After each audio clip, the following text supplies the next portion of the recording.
Marinaro, the sick podcast. The Canadians lose for a 7th game in a row.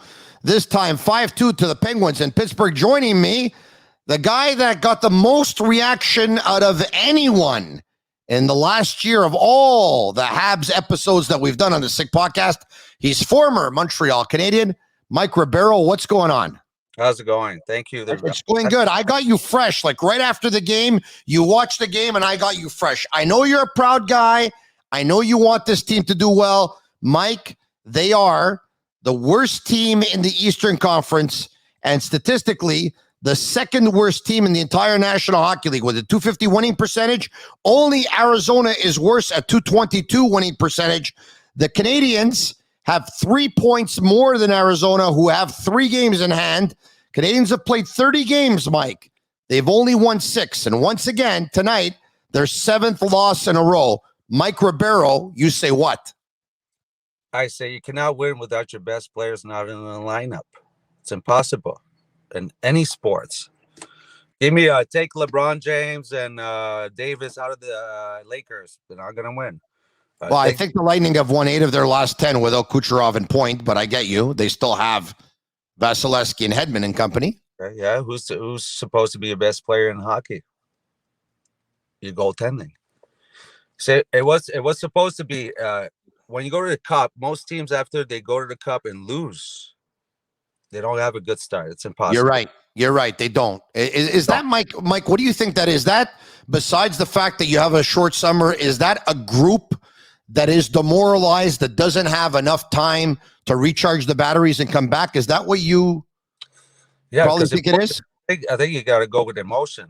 Your emotions are so high. You go to the finals, it's so high, and then you get beat. It takes time. And then when you start the next season without your goalie, your best D. So last year, when you teams used to look at Montreal, you had Weber, Edmondson, who was it? Chera, Petrie.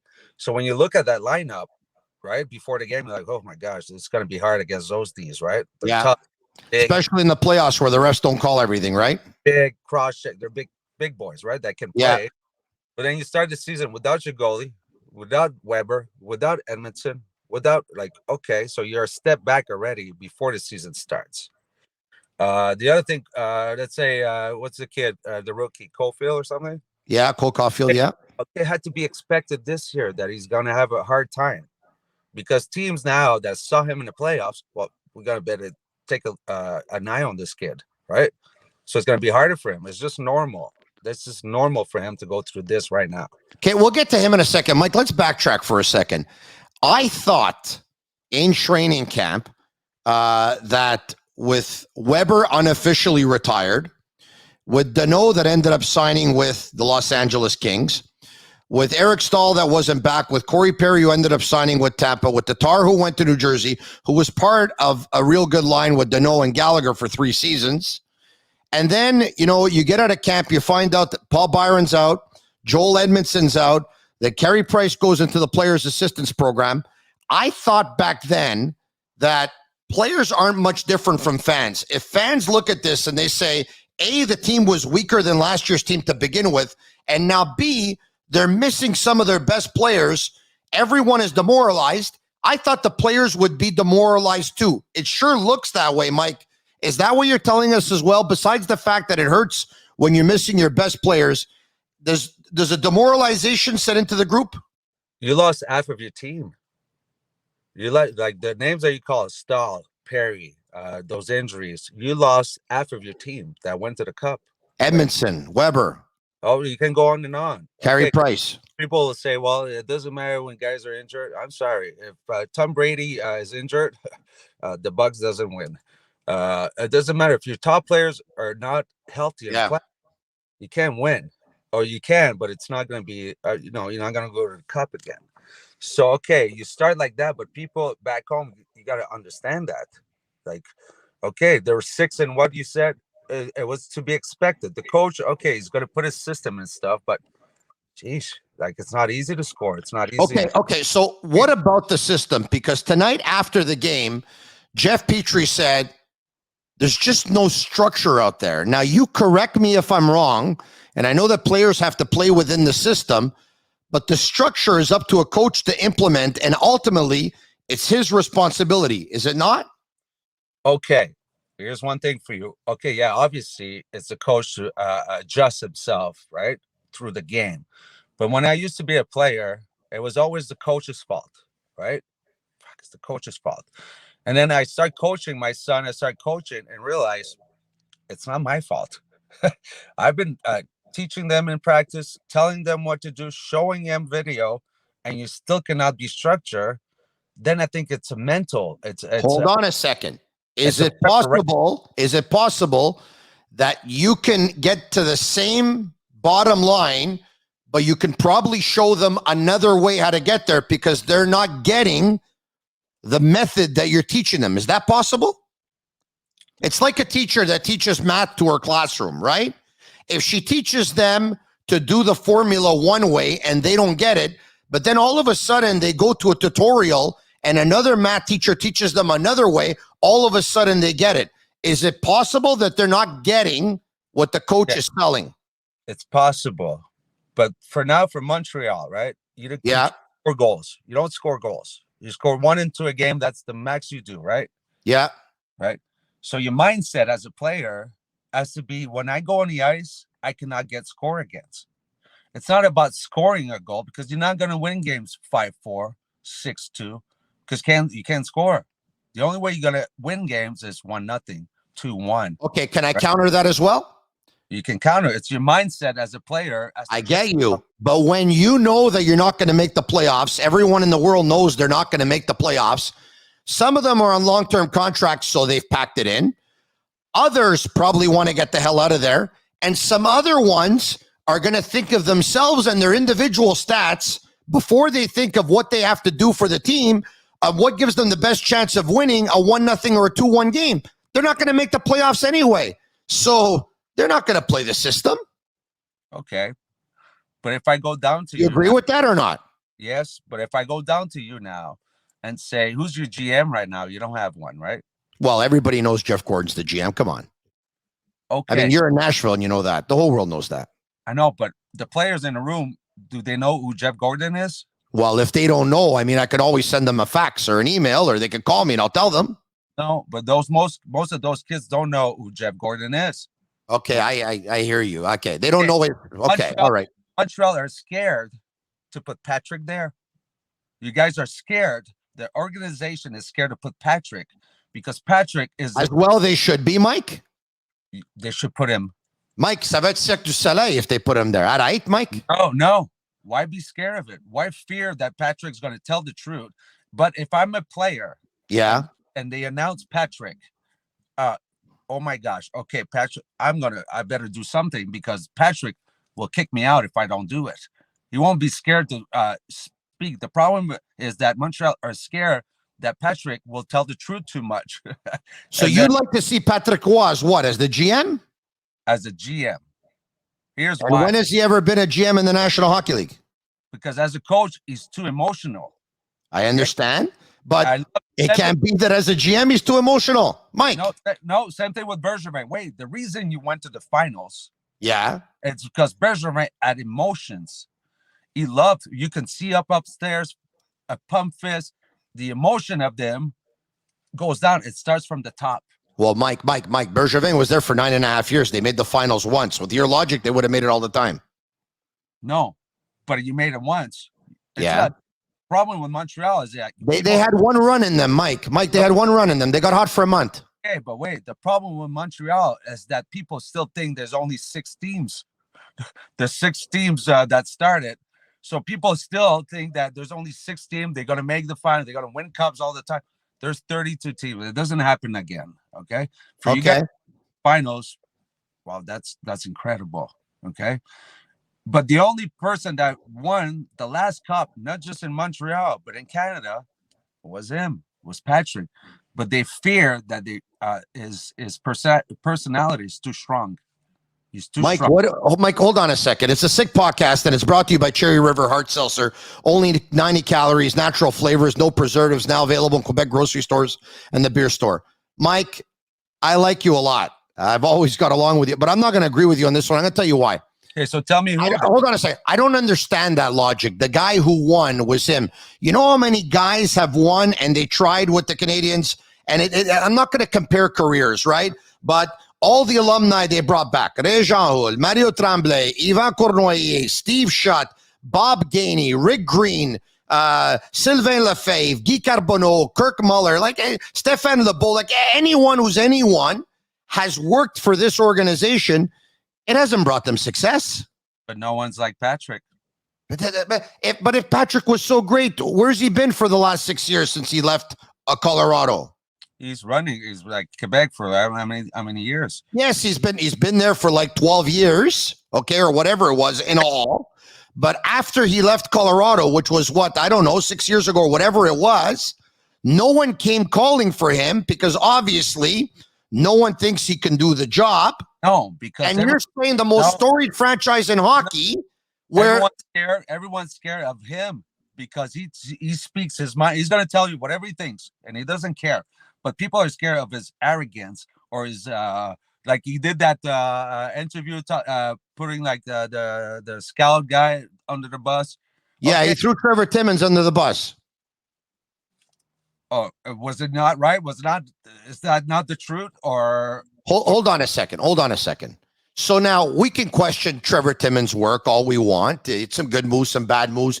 And you can say probably that he didn't do the job. And I can understand that. All right. Trevor Timmins was hired by Andre Savard in 2002. Yeah, I was there. Okay. He was with the Canadians. He was with the Canadians for almost 20 years. Okay. At one point, when Andre Savard was out, and then Pierre Gauthier came in, Trevor Timmins was still on board. Then Pierre Gauthier, so was what it was it? Andre Savard, it was Bob Gainey, it was Pierre Gauthier, and then it was Marc Bergevin. And then under Marc Bergevin, Trevor Timmins got promoted to assistant GM, which is just a title because he got a raise and all that stuff. Okay. But Patrick calls out Trevor Timmins. I don't think Trevor Timmins is the guy to call out. Call out the guy who hired him. Call out the other guy who kept him. Call out the other guy who kept him. Call out the other guy who kept him. Call out the guy who gave him a raise. Call out the guy who promoted him. I understand, but you want Patrick to call out Molson? Because he's the owner at the end of the day. So well, if they would give him the job, he probably would call him out at some point. He's that emotional. No, you guys are scared of him. Montreal is scared of someone that will talk and tell the truth. It's easier to just... Okay, maybe the owner is scared of him. Maybe the VP of hockey ops would not want to work. Look, Jeff Gordon's not going to want to work with Patrick Roy. A, you know that. And B... Too strong. Give me one. Give me an option then. Who? I don't know who they're going to hire. No, but give me your option. I think the person they want to hire is Kent Hughes, but I don't think he's going to accept the job because he's an agent who's making big money, and it would be a pay cut. Okay, and other reasons probably. And tell me how many of your 25 players know him? Who? But Mike. The 25 players in the room, if they call in Patrick, yes, they're going to say, well, Patrick, I better start going because Patrick won't fuck Mike. Mike, it doesn't matter who the GM is. If you're not going to perform, you're going to be out. Now, you're a smart, Mike, you're a smart guy. You know as well as I do. This is just a title. The GM is Gordon. You know that. Obviously, he's going to have the last call. Right? Gordon will have the last call. Gordon is the GM in disguise, Mike. You know that. And if they wanted Patrick Roy, they would have named him and not Gordon. And that's why they're not going there. But as a player in the room, the 25 players, tell me how many guys knew Jeff Gordon? Well, I mean, I don't know. I know him. No, I know because you're a hockey, you're part. But those kids that in the room, how many of those knew Jeff Gordon? I'll say 2. Maybe 2. Okay. But if you say Patrick Roy, how many of those know them? How many of those players know Patrick? I understand, but with that logic, we'll take Wayne Gretzky, we'll take Mario Lemieux, we're going to take anyone who was anyone in hockey, and we're going to give them a key position. It doesn't mean that you're a good player that you can do that job. It doesn't mean that when Wayno, best player ever in the world, couldn't coach. Okay. Yeah. Okay, you couldn't coach. It doesn't mean that because you're the best player that you can coach or be a GM, but your presence makes a lot. Okay, when Patrick walks in the room, okay, there's a presence. Yeah. With He Bob, still has to know the players in the league, and he still has to know who to go out and who to get and who not to get and how to build a team. yes, but that's where Jeff Gordon is there for. You need Patrick to be a present, to be like feared. The players will fear him, and you got to produce, because if you don't work and produce, then you're done. Mike, you know as well as I do. The players now, listen, if they hire Patrick Roy to be the GM, let's just say they hire Patrick Roy to be the GM, okay? They're going to give him $2 million a year because the guy who's making the money in the term is Jeff Gordon. Okay, but don't talk. We don't need. That's the problem in Montreal too. It's always connected to how much you make. Okay, but let me make my point. If they're going to give him $2 million a year, and you have guys that are making, Yoel Armia's making $3.4 million. There's guys that are making $4 million, $5 million, $6 million, $7 million, $8 million, $9 million, $10 million. You think they care about Patrick Roy? Who give that to those players? Yeah, Marc Bergevin gave it to them, but you think they care about Patrick Roy? It's a business, Mike. They don't care if he's the GM, I'm the GM, you're the GM. They're not going to play better because of Patrick Roy. They're going to play when they want to play, and when they don't want to play, they don't play, like they're doing this year.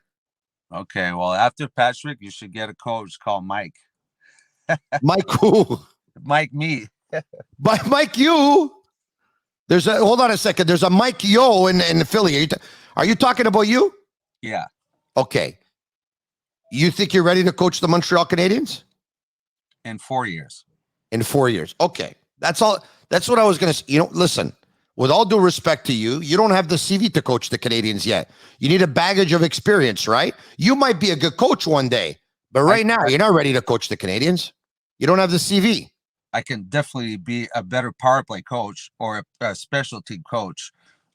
Okay, so when I play power play, listen, I would bring you in as a power play consultant and make you grow within the organization if that's what you wanted, and then we'll see. As a power play specialist, I'd bring you in, but right now I wouldn't bring you in. You want to know why? Tell me why. Because I want them to lose games. They need to rebuild, man. Okay, but they need to lose games, Mike. You got to rebuild those kids in a system that they're going to learn through the years. So a coach is 5 years. So bring them to how? To bring them to Laval. Here's one thing that coach don't do. Tell me. So they have defensive zone systems, right? Yeah. Neutral zone systems, right? Okay. A forecheck, right?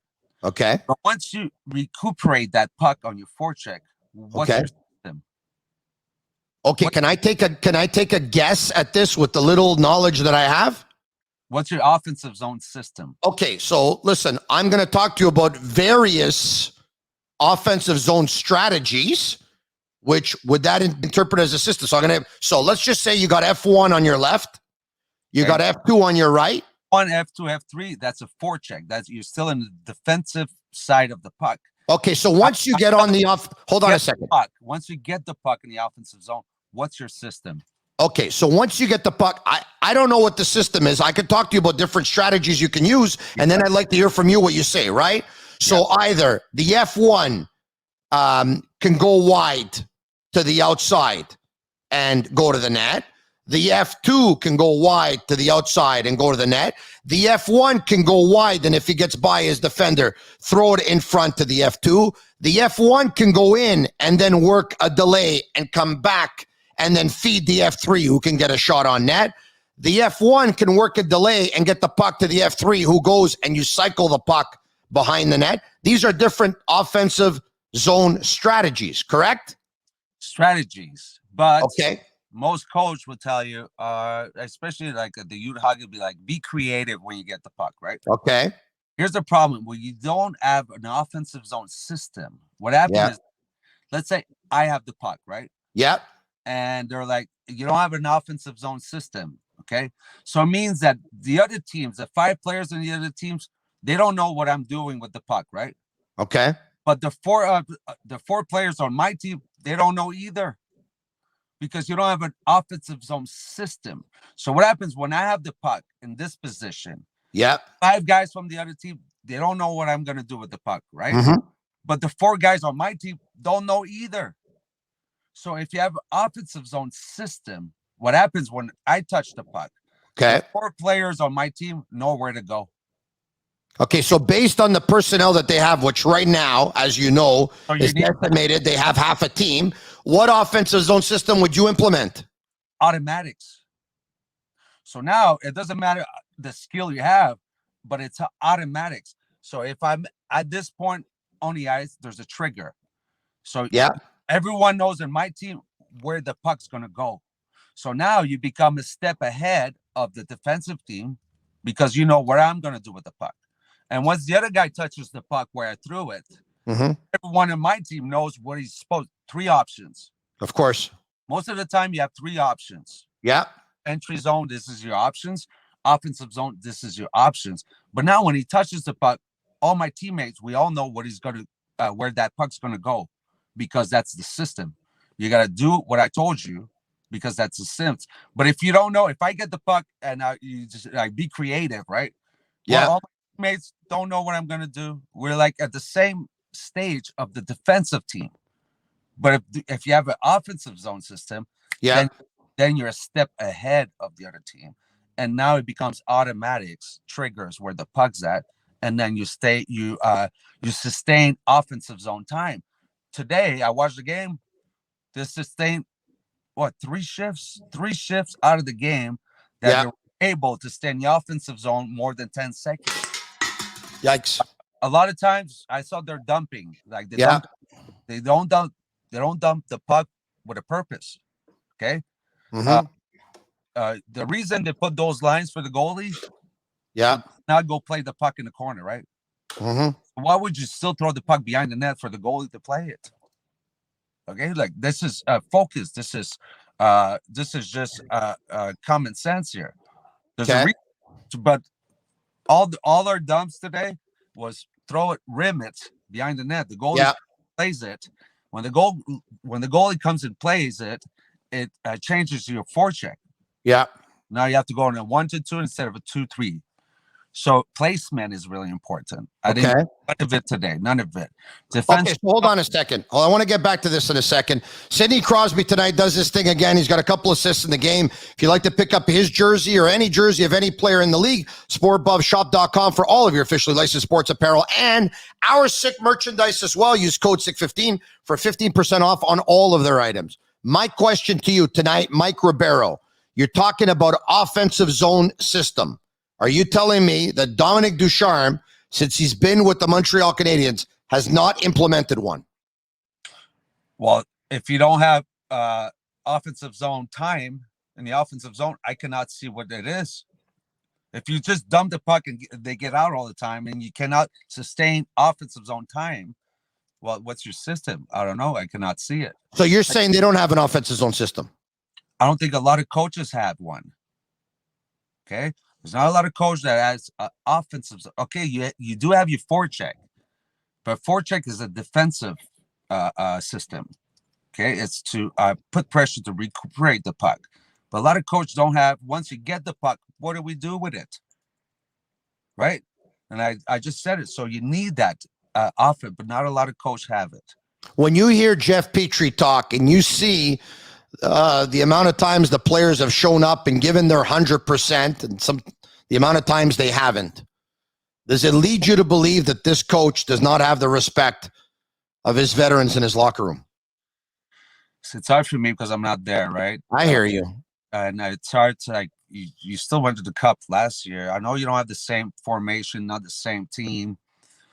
I don't know. Well, he did go to the Cup last year, but I mean, the biggest series was won by Luke Richardson. It leads you to believe, I'm not taking anything away from Ducharme. It leads me to believe that was a group last year. I'm not going to say that they had a lot of leadership and they were a team and they did it together. And I think there's a lot of leaders that led the pack last year. Okay, and I think I posted something on Facebook one night too, like saying that a lot of times it doesn't really matter who the coach. Like, it comes down to the players. Okay. But most players don't understand the game. And it took me a long time. This is, there's no anticipation anymore. Okay. This is system. This is like almost like a computer game. Robots. So because it's a computer game almost. You know what I Yeah. mean? Yeah. Joystick. And this the team that sticks with the system Yeah. the longest will win the game. And that's why the teams that score first win 75% of games, because the other team deviates from their system. Okay. Well, you have to for you to be able to pull that off, and what you just said, you need disciplined players. You need players that will not take penalties. You need players who will not play with the puck in the defensive zone. You need players who will be willing to compromise individual stats. You need to communicate to those players. Yes. That the options I gave you, that's the only ones you have. So if, let's say, entry zone, right? In the offensive zone, when you go in the offensive zone, there's only 3 ways to get in. First one is wide with speed. Yes. If you can get in the zone wide with speed, get in the zone. The second one is chip to self. So if the D stands me up at the blue line, I can chip myself. Okay. Yeah. And the third one to get in the zone is if the D steps up, but I'm getting pressure from behind, I got to put that puck in the corner, not behind the net. I saw a lot of our players in Montreal cross corners, dumps cross corners. When you cross corner a puck, it bounces back to the defensive, the other D right in his blade. So you actually give him a free pass, right? And boom, and the puck is out, then it goes the other way. Oh, so you got to where you put the puck to get to go back and get it. You got to be smart. You got today. Watch the game. Let's say we had 20 dumps, 18 of them to the goalie. Puck's out of the zone. You cannot create offense. The only 2 times you did turnover from a D that tried to pop out to the middle, and Drouin scored. Second one, the D. Hey, Drouin was going tonight. Drouin played tonight. Okay, but Drouin had you need more than just one. Like I said, it's a unit of 5. But what do you think of Drouin's on pace to score 14 goals this year? He's never scored more than 21 in his career. Last year, he scored 4 goals, and what was an injury-plagued season? I get it, but he would have been on pace for not many. Okay, but wait. Before Drouin got his injury, his wrist injury, I think. Yes, he was doing well. Okay, it takes a year for you to come back. Okay. Yeah. So the year that he came back, was it last year? People should have expected that he's not going to score 20 goals. It's impossible. Yeah. Seriously, like, let's say you have 3 days off. You go back in practice, man, you feel sore everywhere. Your feet, everyone's killing you. But like, if you miss a full year, you got to expect that kid, that year that he came back, was not about his points. Was about getting back to the pace, getting back to. I know, but you know as well as I do, with the talent he has, he should be leading the Canadians in points every year. You know that, Mike, right? I know, but is he a winger or a center? Well, he's a winger because he's not good enough on a 200-foot game to play center. But why? Well, because he doesn't work as hard as he should. No, but why? Like, why is the other one that is center? It's not like you guys are doing great, but like, why not try to kid center for 10 games? Why not? Because they did that a couple of years ago. It didn't work out. Okay, but I think he's more mature and understand that that's what you do. Listen, to be honest, he's more of a playmaker than he is a scorer. We all know that. I mean, the abilities he has resembles that of a centerman. It's just that they don't think he's very defensively responsible. You know that? Yeah. But then as a center, you got to understand what's the strengths of your teammates, of your lineys. When I played in Dallas, I had Brendan Morrow and Yeri Lettinen. Yeah. Well, you had one of the best 2-way hockey players in hockey. Okay. And you had a guy who's a tireless worker. Okay. So if I'm going to be behind the net in the offensive zone, I'm going to need you 2 guys. I'm going to make you guys score. I'm going to need you 2 guys to back check for me. Okay. Yeah. And they're going to do it. And they're going to do it. And once I'm going to come to the defensive zone a little bit later, but come in and get out. And I'll but have you seen the personnel on the Canadians? Mike Hoffman doesn't play a 200-foot game. Tyler Toffoli, very slow. Cole Caulfield, not great defensively either. Take a look at the wingers that they have. I don't think. What do you do then as a team? So then your mindset has to be, when I jump on the ice, I cannot get scored against. So your mindset has to be defensive. You have to be in a position defensively to not get scored. Not So, Mike, how do you sell that idea to guys that have probably pretty much thrown in the towel? How do you sell that idea? You know as well as I do. They're not going to make the playoffs. They know it. I know it. You know, everybody knows it. How do you sell that idea to them? We're building something here. We understand we went to the cup. We're taking a step back, right? Because a lot of things is happening this year, but we're building something. And if you don't, how about if you're the coach and you tell me that? If you don't want to, you don't want to buy in to the direction we're going, the path we're going. We are taking a step back, but you're a veteran. You're gonna help the kids. The way you're gonna help the kids is by showing them on the ice what you're supposed to do. Be in your position. Be defensively. Okay. And if we lose 2-1 in overtime, let's grind games. Let's push games to the end. Let's try to go to overtime. Let's grind the game. Right? We're building here. If you want to be part of the building, then we'll move you on. Okay. But I was just going to ask you that. You're the coach. You come in the room, you say that. You leave the locker room. I look at the guy next to me and I say, I'm 30 years old. I've been here for 10 years. I never won the cup. I don't want to be part of this. I want to go win somewhere. I'll tell him, I tried it. It didn't work. It's not about what you feel. It's selfish. It's about the team and even more. But I'm not going to give you all my tricks as a coach. Okay, now in ending, this has been fun, Mike, and you know I'd love to do it with you all the time. In ending, what are you going to do over the next 4 years so that you're ready to coach the Montreal Canadiens 4 years from now? I'm serious when I ask you this. So you said in 4 years you think you'll be ready. What are you going to do over the next 4 years? You can't coach your son's team for the next 4 years. I'm going to make sure that my son is set. Yes. And you got to keep in the game. You got to keep watching games. Watch what they do. Like every 5 years, 6 years, the game changes. Okay. Yeah. New coach, new systems, new. So you got to be. I was able to play long enough because I was able to adjust myself. As a coach, you need to adjust as the game goes. I cannot be after the game and trying to adjust. Keep your eyes on the game. Keep watching the game. Okay. And always trying to learn something. Okay. When I went to the minors at the end of my career, right, I could have said, you know what, right? Who cares? The coach that coaches Minnesota right now. Yeah, but you had a contract. You wanted to get paid. I know. I understand. I want to pay. But when I went there and practice, and you know what, I learned so much from that coach. I was 37, career done, and I was still learning. I learned face-off plays from that coach. I learned different mindset, different thinking, different perspective of the game. You always have to learn. And what I did when I would play, I had a lot of good coaches, is that I took everything that I thought it was good in my mind. So Julien, all the coach I had, Tippett, Crawford. Yeah. I don't hear you, Mike. You hear me? I don't hear you. I know my son. All right. Okay. Hold on a second. Now I hear you. I don't hear you. You hear me? I don't hear you. Okay, Mike.